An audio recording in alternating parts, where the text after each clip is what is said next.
Good morning, children. Today, let us begin the next lesson, the third lesson, elements, compounds, and mixtures. In this lesson, the first part which we are going to learn is pure substances and their characteristics. What are pure substances? If you say in normal way, pure substance is without any adulteration or without any impure substances. But if you talk in chemistry or in a scientific view, a substance is pure if all the constituent particles of it are chemically the same. Chemically same means its atoms, the group of atoms. Every particles of that particular substance should be same. Thus, a pure substance consists of a single type of particles. All the particles of the substance. For example, if you take a metal gold, if you cut it into pieces to the least particle, also should have the same substance. So it means particle. The bigger particle and also the smaller particle will be the same. Then we call it as a pure substance. So the material which is made up of one kind of atoms. Already I said all the atoms of that material should be same. Then we call it as a pure substance. It is homogeneous in nature. What do you mean by homogeneous? Uniformly distributed. Any part of that particle will, if you take it, it should have the same atom. Uniformly distributed. So it has the same composition throughout uniformly. Any part of the particle, if you take, it should have the same atom. Then we call it as a pure substance. We use many substances such as water, milk, common salt, sugar, tea, air, many things in our daily life. But all these are pure substance? No. All these things are not at all pure substance. And a substance which has the same kinds of particles or atoms or molecules, we call it, throughout is the pure substance. So otherwise it is a mixture. We can say that it's a pure air, it's a pure water, but unless and until all the particles of that particular substance, if you take water as a substance, all the particles should have the same atom, then only it is called a pure water. We say that it is very pure water. This filter gives us pure water. No, it's not a pure substance, it's science. Because it consists some of the other particles also. Apart from the composition of water should be hydrogen and oxygen in a fixed ratio, that is 2:1. Two atoms of hydrogen and one atom of oxygen. If something else is there, means then it is not at all called a pure substance. So according to science, distilled water is the pure substance, not the filtered water. Any kind of filtered water cannot give you the pure water, that is pure water in science. We call it as distilled water is a pure substance. But tap water, sea water, filter water, any water will not be called as a pure water or pure substance. Why? Because it contains some of the other particles like salt particles and other dissolved gases, and all the things are there. So milk is a mixture of water. Water, fat and proteins. Milk is, we say that it's a pure milk. Just we have taken out from the cow and buffalo, whatever it is. But according to science, milk is not a pure substance. It is a mixture. Why? It consists of, or it contains water, fat and protein. So chemically milk is not a pure substance. All the elements and compounds are pure substance. All the elements which are discovered till now are called pure substance, and all the compounds are pure substance. So, according to science, elements and compounds are pure substances.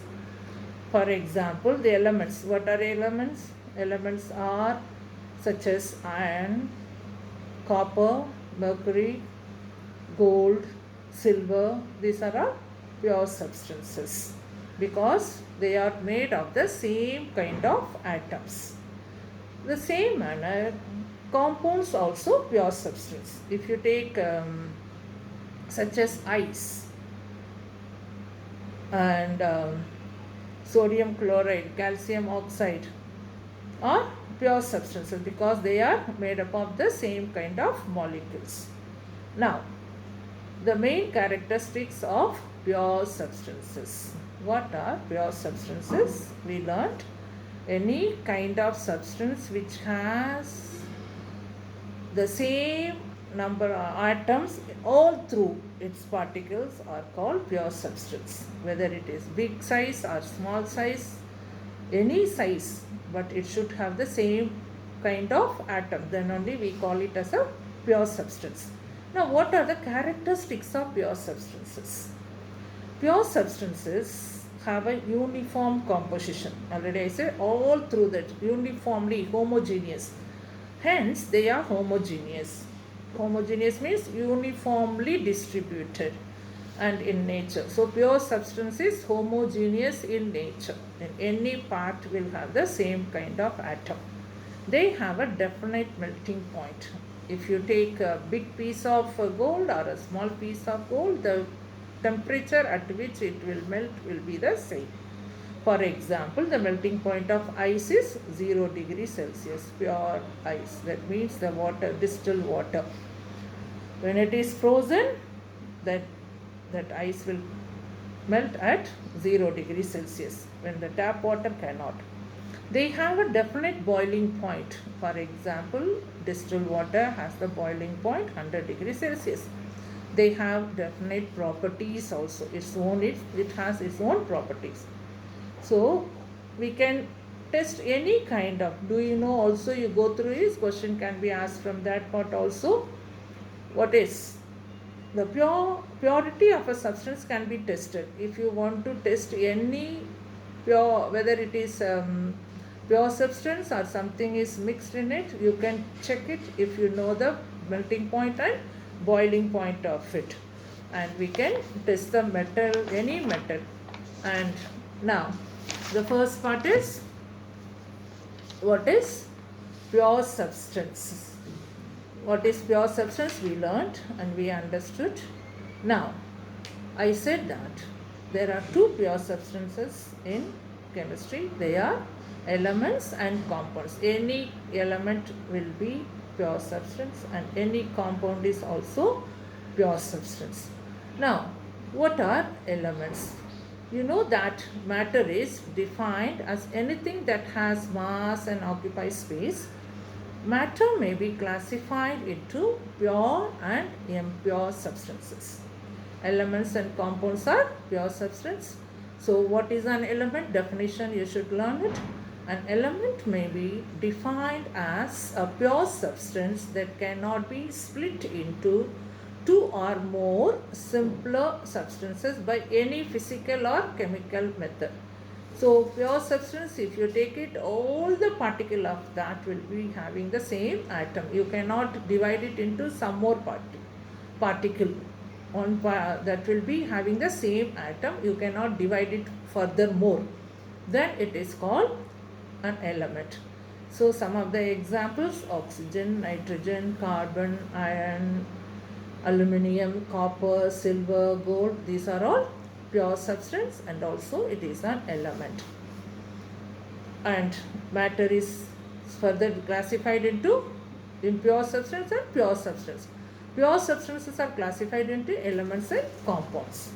And elements are classified into metals, non-metals, metalloids and noble gases. That you will learn it in detail later. Now, what are characteristics of elements? First, we learnt what are the characteristics of pure substance. Now, characteristics of elements. The important characteristics of elements are, an element is the simplest form of matter. Simplest, that is the least. It cannot be made into two or more simpler substances by any physical or chemical means. All the thing will be the same. You cannot further divide it into any other thing. An element has a uniform composition throughout. All these things we have learned it in pure substance, the same thing. Therefore, it is a pure substance. An element contains only one kind of atom. An atom is the smallest unit of an element. What is an atom? The tiniest particles of an element. Elements can be classified into four categories. Already we have seen in the beginning part of this elements explanation. So they are metals, non-metals, metalloids and noble gases. What are metals? Some of the examples are given. You learn it. Sodium, potassium, aluminum, iron and copper, zinc, lead, magnesium. These are all metals. Non-metals, hydrogen, oxygen, nitrogen, carbon, sulfur, phosphorus, chlorine, all are non-metals. So you better learn these names so that you can understand better this part of lesson in the higher class. Metalloids. Metalloids are having both the characteristics of metals and non-metals. Boron, silicon, bismuth, arsenic, antimony. And noble gases, which are helium, neon, argon, krypton, xenon and radon. These are the names you should by heart it. Now, which is the, do you know also you should learn, I said, the first question, which is the lightest element of all the elements which are discovered yet? Hydrogen is the lightest element. The most found element on the earth is oxygen. Mercury is the only metal which is liquid at room temperature. Though it is a metal, but it is in liquid form. That is mercury. Bromine is the only non-metal which is liquid at ordinary temperature. Others are gaseous or in solid form. Sodium element is so soft that can be cut with knife. Sodium, we know that when we think metal, we feel as it's very hard. But sodium is a metal, but it is very soft. You can cut it with the help of a knife. And here, Antoine Lavoisier was a French chemist. He was the first to define an element. That is why he is called the father of modern chemistry. Who is called the father of the modern chemistry? Antoine Lavoisier. According to him, an element is basic form of matter that cannot be broken down into simpler substance by any physical or chemical process. So an element cannot be, that is the main point from the beginning. You are keep reading the same point. Element cannot be further divided into any other simpler form. So Lavoisier is called as the father of chemistry. He has proved this. So here we will stop. The first part of the lesson we have understood that what are elements. And in the next class we will learn the next part, compounds.